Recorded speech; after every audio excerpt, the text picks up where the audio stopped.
Birelgi mingselna mayambu ikuknona taramna oksari mayangi mafamda kudol tamjanabagidamak ngasi Sanarembigi taranipan subu saruk puduna laksari wari asigi mak oinana karigumba amatang madudi wari asi nungtigi chang nainaba hotnajabada adugi matik awaba amadi mayoknajai aduna karigumbada wari asi sangkhibasu yawi aduga karigumbadana yamna tengkhibasu yawi sangi teli haiduna mayamna warobiganu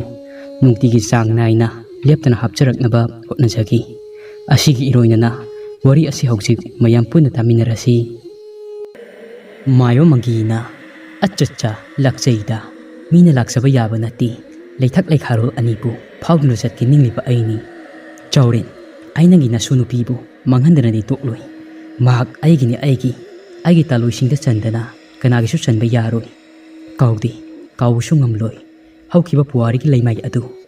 aibu pok panthauna Moirang nya mamangda ikai basopa nangkhiba wari ado karamnadi kawgani maduki lamani aina amuk khungadaba namong nupisu khamnung sawa tankrabadaini adubu nasu asimasu aigi oigani chaurengi I amata matam leimai asida aina yanchindana tokloi numit adugi nangi khon aigi ipana ige Moirang nya mangda ikai ba nangkhiba thodok ado aigi ifamdani ngarangda thokiboi ningi hayai nuna warubina minamlabasu ai isa ithanta mayuknaduna nangi sagai nangi nayek adu pumba lekhatana chingthagadoribani karigumba Sanarembina aigi oiba fangdaba matang laklagana aina Sanarembibu hadokani chauren nangi nakta nasunupibu soidana tharakani nasunapu lairam lenda ingna chikna nungaina leinaba ngasidi nahownana thokiba thodoksing adu mitmangmaktada amamtang oina pareng lengbagumna thoklari mayo mangi mapa angok thonna hingingaida thokiba thodoksing adu ningsingba horai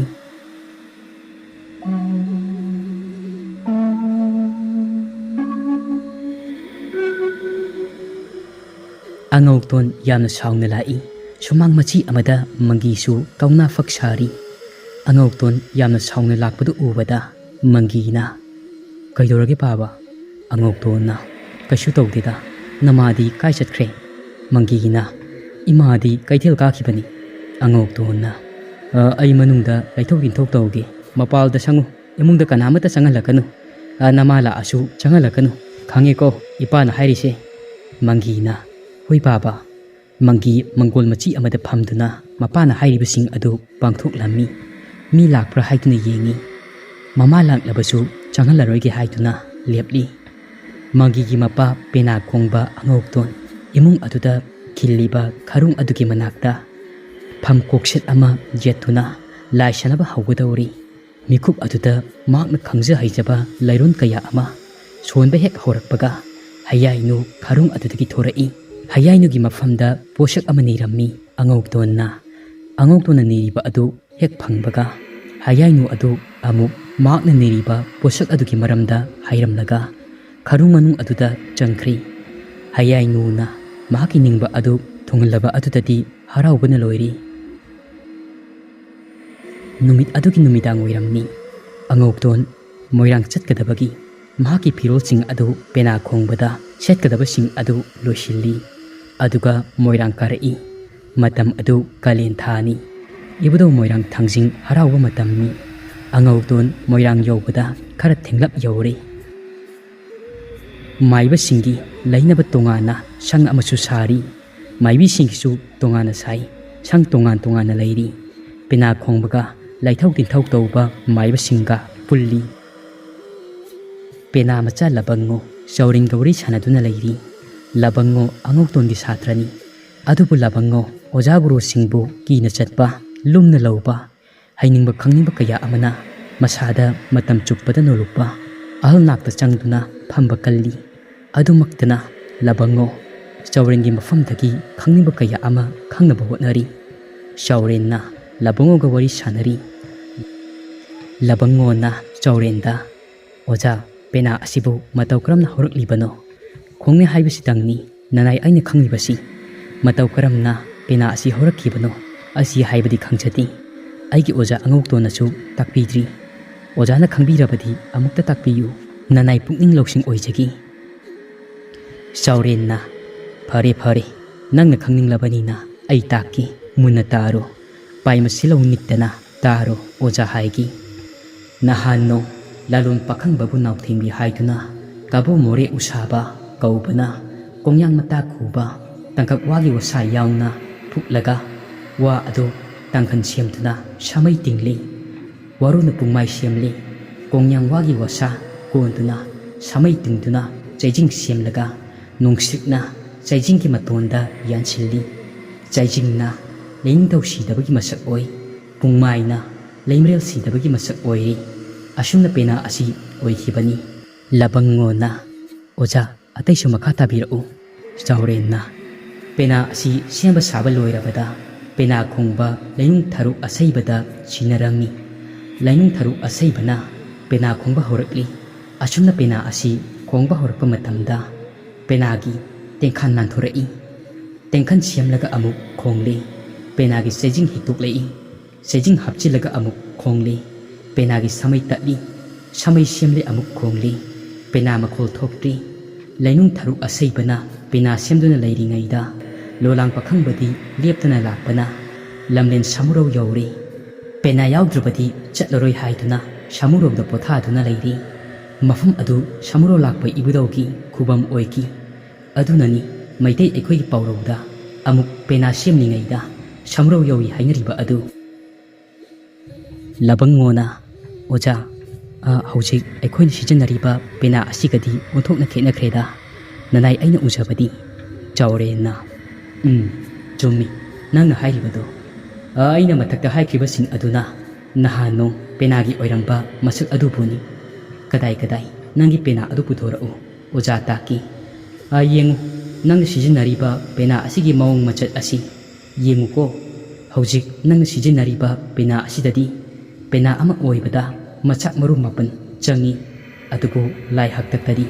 ꯃꯁꯤꯒꯤ ꯃꯔꯨ 9 ꯑꯁꯤ ꯌꯥꯎꯔꯝꯗꯦ ꯂꯕꯪꯉꯣꯅ ꯑꯗꯨꯗꯤ ꯑꯣꯖꯥ ꯃꯔꯨ 9 ꯍꯥꯏꯁꯤ ꯀꯗꯥꯏ ꯐꯥꯎꯕ ꯀꯧꯕꯒꯦ ꯆꯥꯎꯔꯦꯟꯅ ꯄꯦꯅꯥꯒꯤ ꯃꯆꯥꯛ ꯃꯔꯨ 9 ꯍꯥꯏꯔꯒꯗꯤ ꯇꯥꯡꯈꯜ ꯄꯨꯡꯃꯥꯏ ꯁꯥꯃꯩ ꯆꯨꯝꯕꯜꯂꯤ ꯎꯇꯣꯡ ꯎꯌꯦꯛ ꯂꯩꯅꯥ ꯃꯔꯦꯛ ꯃꯈꯣꯏ 9 ꯑꯁꯤ ꯄꯨꯟꯁꯤꯜꯂꯒ ꯄꯦꯅꯥꯒꯤ ꯃꯔꯨ ꯑꯣꯏꯔꯤꯕꯅꯤ ꯑꯗꯨꯒ ꯆꯩꯖꯤꯡꯗꯁꯨ ꯅꯥꯔꯦꯡ ꯌꯣꯠꯀꯣꯟ ꯁꯔꯤꯛ ꯁꯔꯤꯛꯂꯥꯡ ꯁꯥꯃꯩ ꯁꯥꯃꯩ ꯀꯣꯡꯈꯣꯡ ꯃꯣꯟ ꯈꯨꯗꯨꯝ ꯆꯩꯖꯤꯡ ꯁꯌꯥꯡ ꯑꯗꯨꯒꯅꯤ ꯄꯦꯅꯥ ꯍꯥꯏꯕꯁꯤ ꯈꯣꯌꯨꯝ ꯂꯩꯅꯤꯡꯊꯧ ꯁꯤꯗꯕ ꯏꯃꯥ ꯂꯩꯃꯦꯜ ꯁꯤꯗꯕꯤꯅꯤ ꯀꯥꯎꯒꯅꯨꯀꯣ ꯑꯗꯨꯅꯅꯦ ꯄꯦꯅꯥ ꯃꯁꯛ ꯈꯪꯗꯕ ꯄꯦꯅꯥꯕꯨ ꯍꯨ 8 ꯈꯥꯕꯒꯨꯝꯅ ꯈꯥꯔꯕ ꯃꯤꯁꯛ ꯑꯗꯨ ꯃꯩꯇꯩ ꯑꯣꯏꯅ ꯄꯣꯛꯄꯗ ꯃꯇꯤꯛ ꯆꯥꯗ꯭ꯔꯕꯅꯤ ꯇꯥꯏꯕꯪꯄꯥꯟ ꯁꯦꯝꯕ ꯃꯄꯨ ꯃꯁꯛ ꯈꯪꯗ꯭ꯔꯕ ꯃꯤꯁꯛꯅꯤ ꯌꯨꯝꯊꯣꯡ ꯈꯨꯗꯤꯡꯗ ꯈꯨꯕꯝ ꯌꯥꯗꯨꯅ ꯂꯩꯔꯤꯕ ꯂꯩꯅꯤꯡꯊꯧ ꯁꯅꯥꯃꯍꯤ ꯏꯃꯥ ꯂꯩꯃꯔꯦꯜ ꯁꯤꯗꯕꯤ ꯃꯁꯛ ꯈꯪꯗ꯭ꯔꯕꯅꯤꯗꯣ ꯄꯦꯅꯥꯒꯤ ꯁꯩꯁꯛ ꯁꯩꯗ ꯃꯈꯜ ꯀꯌꯥ ꯑꯃꯁꯨ ꯂꯩꯔꯤ ꯈꯔ ꯄꯜꯂꯕꯗ ꯂꯩꯅꯨꯡ ꯊꯔꯨꯛ ꯏꯄꯥꯜ ꯊꯔꯣ ꯅꯣꯡꯊꯣꯟꯕ ꯂꯩꯅꯨꯡ ꯅꯣꯡꯈꯣꯡ ꯈꯣꯡꯈꯣꯝꯕ ꯇꯥꯡꯀ꯭ꯔꯤꯛꯄ ꯑꯁꯤꯅꯆꯤꯡꯕꯅꯤ ꯑꯁꯨꯝꯅ ꯃꯈꯣꯏ ꯑꯅꯤ ꯋꯥꯔꯤ ꯁꯥꯟꯅꯗꯨꯅ ꯂꯩꯔꯤꯉꯩꯗ ꯄꯦꯅꯥ ꯑꯉꯧꯇꯣꯟ ꯆꯪꯉꯛꯏ ꯃꯍꯥꯛꯀꯤ ꯁꯥꯇ꯭ꯔ ꯑꯗꯨꯅ ꯆꯥꯎꯔꯦꯟꯒ ꯑꯣꯟꯁꯤꯟꯅꯗꯨꯅ ꯂꯩꯔꯝꯕ ꯑꯗꯨꯗ ꯑꯉꯧꯇꯣꯟ ꯌꯥꯝꯅ ꯁꯥꯎꯅꯤꯡꯉꯝꯃꯤ ꯃꯥꯕꯨ ꯍꯨꯟꯗꯣꯛꯂꯒ ꯑꯇꯣꯞꯄ ꯃꯥꯒ ꯌꯥꯅꯗꯕ ꯃꯤꯁꯛ ꯑꯃꯒ ꯃꯥꯏ ꯑꯣꯟꯁꯤꯟꯅꯩ ꯍꯥꯏꯕꯒꯤ ꯂꯕꯪꯉꯣ ꯅꯨꯃꯤꯗꯥꯡ ꯑꯗꯨꯗ ꯀꯧꯊꯣꯛꯂꯒ ꯃꯤ ꯂꯩꯇꯕ ꯃꯐꯝ ꯑꯃꯗ ꯊꯤꯅ ꯆꯩꯕꯤꯔꯦ ꯃꯇꯨꯡ ꯃꯅꯥꯎ ꯆꯥꯎꯔꯦꯟꯒ ꯑꯣꯟꯁꯤꯟꯅꯗꯨꯅ ꯂꯩꯔꯝꯂꯕꯗꯤ ꯀꯌꯥ ꯑꯐꯕ ꯑꯣꯏꯔꯣꯏ ꯑꯁꯤ ꯍꯥꯏꯗꯨꯅ ꯂꯕꯪꯉꯣ ꯌꯥꯝꯅ ꯅꯨꯡꯉꯥꯏꯖꯔꯝꯗꯦ ꯃꯍꯥꯛꯇꯤ ꯏꯆꯝ ꯆꯝꯅ ꯃꯈꯥ ꯊꯥꯕ ꯑꯃ ꯑꯣꯏꯔꯨꯕꯅ ꯃꯊꯛ ꯊꯣꯡꯕꯁꯤꯡ ꯑꯗꯨꯒꯤ ꯃꯐꯝꯗ ꯃꯍꯥꯛꯅ ꯈꯪꯅꯤꯡꯕ ꯑꯗු ꯍꯪꯂꯨꯕꯅꯤ ꯃꯍꯥꯛꯀꯤ ꯃꯐꯝꯗꯗꯤ ꯑꯔꯥꯟꯕ ꯑꯃꯗꯤ ꯑꯣꯏꯈ꯭ꯔꯦ ꯑꯉꯧꯇꯣꯟꯒꯤ ꯃꯤꯠꯌꯦꯡꯅꯤ ꯅꯨꯃꯤꯗꯥꯡ ꯑꯗꯨ ꯑꯗꯨꯝꯅ ꯍꯧꯈ꯭ꯔꯦ ꯃꯊꯪꯒꯤ ꯅꯨꯃꯤꯠꯅꯤ ꯅꯣꯡꯉꯥꯜꯂꯝꯗꯥꯏꯅꯤ ꯑꯉꯧꯇꯣꯟꯒꯤ ꯅꯨꯃꯤꯠ ꯇꯥꯔꯝꯃꯤ ꯏꯕꯨꯙꯧ ꯃꯣꯏꯔꯥꯡ ꯊꯥꯡꯖꯤꯡ ꯍꯔꯥꯎꯕꯒꯤ ꯌꯥꯀꯥꯏꯔꯣꯜ ꯁꯛꯀꯗꯕꯅꯤ ꯑꯌꯨꯛ ꯉꯟꯅ ꯍꯧꯒꯠꯇꯨꯅ ꯑꯉꯧꯇꯣꯟ ꯏꯔꯨ ꯁꯦꯡꯅ ꯂꯨꯊꯣꯛꯇꯨꯅ ꯐꯤꯖꯦꯠ ꯂꯩꯇꯦꯡ ꯂꯣꯏꯗꯨꯅ ꯏꯕꯨꯙꯧ ꯃꯣꯏꯔꯥꯡ ꯊꯥꯡꯖꯤꯡꯒꯤ ꯌꯥꯀꯥꯏꯔꯣꯜ ꯁꯛꯅꯕ ꯊꯥꯡꯖꯤꯡ ꯂꯩꯀꯣꯜ ꯇꯝꯅ ꯆꯪꯈ꯭ꯔꯤ ꯑꯗꯨꯒ ꯑꯃꯝ ꯑꯉꯥꯟ ꯁꯤꯟꯅꯔꯝꯗꯥꯏꯗ ꯄꯦꯅꯥ ꯈꯣꯡꯕ ꯑꯗꯨ ꯍꯧꯈ꯭ꯔꯤ ꯅꯨꯃꯤꯠ ꯑꯗꯨꯒꯤ ꯑꯌꯨꯛ ꯑꯗꯨ ꯄꯦꯅꯥ ꯈꯣꯡꯕ ꯂꯣꯏꯈ꯭ꯔꯤ ꯀꯗꯣꯝꯗꯒꯤꯅꯣ ꯈꯪꯍꯧꯗꯦ ꯃꯥꯏꯕꯤ ꯇꯝꯄꯥꯛ ꯀꯞꯇꯨꯅ ꯆꯥꯎꯔꯦꯟꯒꯤ ꯃꯅꯥꯛꯇ ꯂꯥꯛꯏ ꯑꯗꯨꯒ ꯋꯥꯀꯠꯂꯔꯤ ꯃꯥꯏꯕꯤ ꯇꯝꯄꯥꯛꯅ ꯃꯤꯠꯂꯨ ꯄꯤꯔꯥꯡ ꯏꯍꯧꯅ ꯍꯥꯏꯔꯛꯏ ꯑꯣꯖꯥ ꯄꯦꯅꯥ ꯑꯣꯖꯥꯅ ꯄꯦꯅꯥ ꯈꯣꯡꯕ ꯃꯤꯌꯥꯝꯒꯤ ꯂꯨꯆꯤꯡ ꯄꯨꯔꯦꯜ ꯅꯠꯇ꯭ꯔꯥ Ojagi makha thabasing ase ojana yengsinbiyu. Ojana yengsinbiba warakfam thokpa natra. Saurel ingakna kaidoragi tampak nangna hairibasing adubo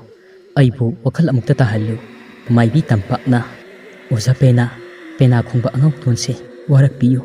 Aidi magi hangtakta soidna mimang phamba tari. Aisi Ibudhou Moirang Thangjing haraupa asida Maibee sanglakpi oina thagol tawjagi haiduna lakhibani. Irang tawgi haiduna lakhiba natti. Oja pena oja angau tonna aingondi yengliba miteng ase ai Maibee ama oijirabasu laigi thagol tawjarabasu ai sagai amagi mauni.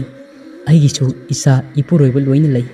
Kaino aigi ipuroibana khangkiba thoklo. Kaino mina ngangnagadaba ujasu amukta haibiyo. Tongana mapal saba lamdamni phatabagi paudi nungshitkumni yangi shanbasu yamna thui. Aduna aigi khallaga ojana phirep ama lawbiyo. Ai mamal leitabi natti. Ojana mabu warakpiyo. Laibung khuding itatatana thukliba Maibee pena khongbagi wathokumna aigidi ohenbignu oja. Chauren Maibee tampaki wadu tabada shangningba ikaiba poi. Matam tanja aduda pena khongba angau tonsu hek ngangnaribasing aduda tanja chanaruri. Masa kanthoknaba angau tona hairi. Angau tona kayada masumpak naijibanosi. Ahal lamal thaka asyamna khangdiba asibo. Aina nangonda misina anirak ahumlak khathiba adugira pahongnariba ase. Tampak Maibee haibasi pena khongbagi maibagi ngamok ni ngamok tahore Maibee gi sengau tahore. Haiba adu nangna na tadi. Aina irang tawbadi nangna irang tawrakpa aduda awai akum tawbani. Nungsisitana una lengba yaba nati. Sauren yamna sauna angau tondi yenglaga hairi. Kaino nehe ito nang ngangiba adubo machompak naidriba asibu nang lamara tagi yauna tabani. Tabagi pangkai lalakle. Ima Maibee haidana ikai khunariba asibu nangi mafamdadi ngamukni haiduna kanana hairi. Nangbu takpi tambirakpa oja guru adumna takpirakpra. Mi tilaklagadi adumna wangang sangang adu ngango haina. Nangna nayumda tawba wangang sangang ijat sajaching ado mapal thoklaklabadi adumna tawba khak yade. Asi khangjaluko. Haujik nangna tampaki mafamda haikibasing adu lali haina hayu. Nangi mi usitaba adudi aswaida tawba yaroi. Singugi mathau khanba khoyum lalukaba laklaga asumna khak tawbadi yaroi. Angauton pambai leitraduna wa makha tarabadi chopa ikaiba nangba tari haiduna karimata khumkhidre adubu mahaki mafamdadi tawkibasing adugidamak chauren amadi Maibee tampak makhoi anigi mathakta laman khumlagi haiduna chapchana lepkhri. Asengba tanja ngairagi Ibudhou Thangjing harauringaida Maibee tampakpu miya mamangda khongoina hangi. Aduga Thangjing harauba asi poram asi sinba yahollarugi haiduna chap yungda lepkhri. Puksial phattaba lau haiba angau tona Maibee tampakpu hengo laubi nupa uba yadabi mahagi satra pena macha labango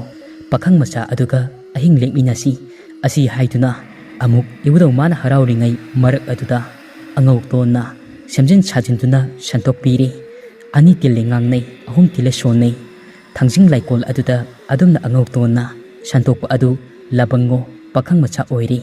Angau tunggi tukatchaba sajatli chaching adu pamjadraduna Ibudhou Thangjing harauba adu yauraroigi.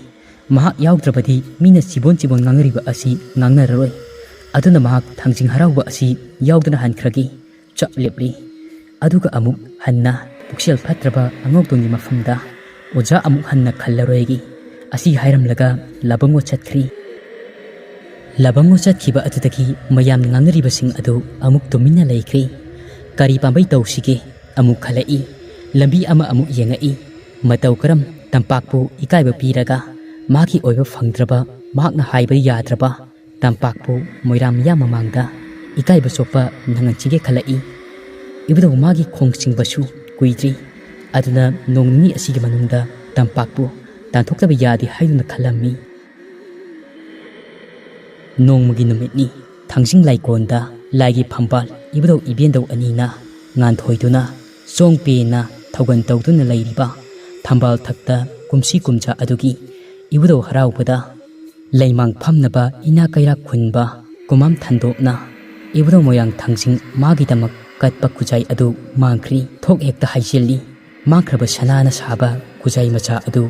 laigi thawal changlibi Maibee sing adusu loinamak senthari laigi thawal changliba misak natana asiguma thabak thoram sing asi tawinaba mi leiti aduna Maibee sing adu huran chinthi tawbra asi haiduna masa masada yaurakpa potyom thayom sing adugi manungda sanagi khujai macha adu yaubra haiduna koithi thiba horaklammi aduna koithi thibada mangkri haiba sanagi khujai macha adu Maibee tampaki potyom adugi manungda lona yauduna leirammi Maibee tampak masa pumba adu thakthangni i masada pakhatpana sengkhaibagumna khairammi ngarang numitang mahakna lai chepamdai fauba lai shumba matamdadi Ibudhou magi nakta khujai adu lengdena lehauba aduga ngasina matau karamna mahaki putna manak asida sanagi khujai macha adu yauramlibano asi haiduna khanbada masa adu nikpada loiri mitlu pirang adu ihaurai ikai nungsi yanare Moirang miyam mamangda ikai hangoi sangi mabu nungsidaba kanana Maibee huranbini wawa laubiri Maibee tampak kaptuna Moirang miyam mamangda hairammi mayam ai huranbi natti huranbi haiba mingthol aduta bibiganu asuk lukhraba Ibudhougi tamkhraba laiyu aiba khujai macha asibu kaidobagi aina hurangadoino ai huranbi nattiye mayam aibu thajabiyo ai Ibudhou magi Fangkhong mari asi paituna wasakchagi ai huranbi nattiye matau karamna ai phiyo marak asida sanagi khujai macha ase yauramlibuno ai bab taba ngamjadi Maibee tampak sanglaba chahi kaya leisari ngaidagi mahakna hek lai tungba horakpadagi Ibudhou Moirang Thangjing haraubada saruk yaduna lakhibani mahakbu thajaba nungsibiba kanggu kharana mahakna aduk hakna huran chintigi thabak asi tawramloi thajai maram asina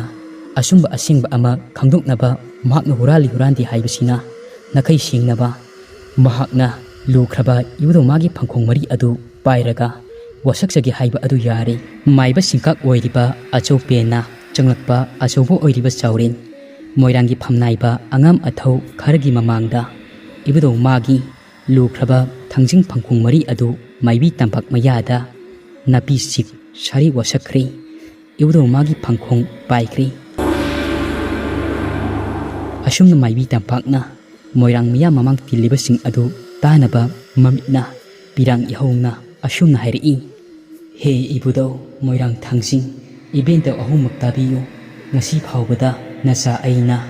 Ibudhou amati ibenta ahumgi thagol tawrakpada aranba biyeng amata amukko wakhal amata handana Ibudhou nangi nathau khanjabani khoyumlan kajarakpani karigumba nanai aina Ibudhougi phamdagi sanagi khujai asi aina loramba tarabadi numit humnigi matung Ibudhou